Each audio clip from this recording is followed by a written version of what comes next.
राज्य मराठी पत्रकार परिषदेच्या शिरूर तालुका अध्यक्षपदी टाकळी भीमा येथील पत्रकार आकाश वडघुले यांची निवड करण्यात आली आहे। राज्य मराठी पत्रकार परिषद पश्चिम महाराष्ट्र अंतर्गत पुणे विभागीय जिल्हास्तरीय महत्त्वपूर्ण बैठकीचे आयोजन शिरूर तालुका कार्यकारिणी निवडीसाठी श्री क्षेत्र रांजणगाव गणपती इथं रविवार 14 डिसेंबर 2025 रोजी करण्यात आली होती। यावेळी पत्रकार आकाश वडघुले यांची तालुका अध्यक्षपदी निवड करण्यात आली। राज्य मराठी पत्रकार परिषद पश्चिम महाराष्ट्र अध्यक्ष पत्रकार विजयराव ज्ञानेश्वर लोखंडे कार्यक्रमाच्या अध्यक्षस्थानी होते। पुणे जिल्हा उपाध्यक्ष पत्रकार विजय अशोक खरात प्रमुख उपस्थित होते।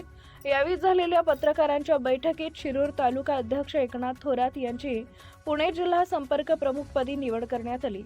तसेच शिरूर तालुका अध्यक्षपदी आकाश वडघुले, शिरूर शहर प्रमुखपदी प्रदीप रासकर, तालुका उपाध्यक्षपदी शुभम वाघचौरे, तालुका उपाध्यक्षपदी सुधीर कोमने, उपशहर प्रमुखपदी बाळासाहेब जाधव, खजिनदारपदी दत्तात्रय जायकर, सचिवपदी संदीप डाकुलकर, संपर्क प्रमुखपदी गणेश सिनलकर तर संघटकपदी राहुल पाचरणे यांची निवड करण्यात आली आहे। Subscribe now and press the bell icon. Never miss an update.